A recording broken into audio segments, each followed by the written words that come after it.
You lived in a war zone of thoughts, every call beat, a critique, every breath, a reminder of flaws.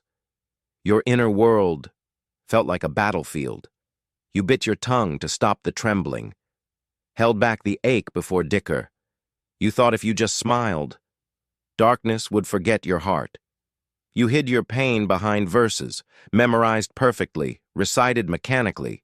But inside, you felt empty, like a beautiful shell with nothing living inside.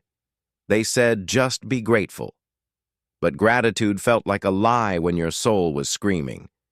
You felt guilty for feeling when you were supposed to be healing. You stopped reciting istighfar for yourself, not because you forgot Allah, but because you felt too unworthy to ask mercy for your own heart. You believed your inner harshness meant you were strong, that maybe you were too weak to offer yourself the tenderness you gave to others. You thought faith meant self-discipline, that showing self-compassion meant you were failing Allah. But the pressure to be harsh, it distanced you from the most merciful. You apologized for your weakness, for your need for rest, for the ache in your chest during tahajjud.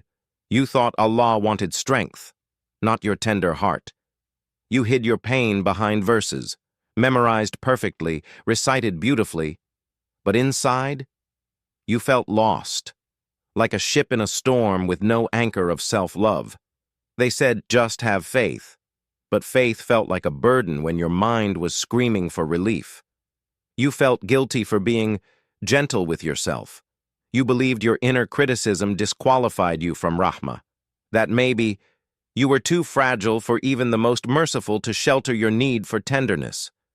You thought maybe He stopped offering mercy, that your self-doubt was too loud, your silence too empty. That peace meant no self-compassion, only self-control. Allah says, "And we have not sent you, O Muhammad, except as a mercy to the worlds." Al-Anbiya 107. His mercy, it extends to you, exactly as you are. Your inner harshness is not a sign of strong faith. It is a sign that your soul still longs for its Creator's mercy. Even in pain, you turn to Him. That longing is pure. Tadabbur is not about understanding every word. It's about letting the Quran find the parts of you that ache for peace. Let it whisper that you are seen and sheltered. The Prophet said, "Show mercy to those on earth, and the one above the heavens will show mercy to you. Be among those you show mercy to yourself." In sujud, you finally stopped fighting yourself. Not in prayer, but in surrender. You whispered, not for strength, but for a place to just be kind. In truth, this is what Islam has always taught. To feel is human. To find mercy is divine. Your need for tenderness, it is a call to Allah. You don't have to earn mercy in front of Allah. He knows your struggle. He knows the parts you hide, and He still offers you refuge. Mercy doesn't mean the inner harshness disappears.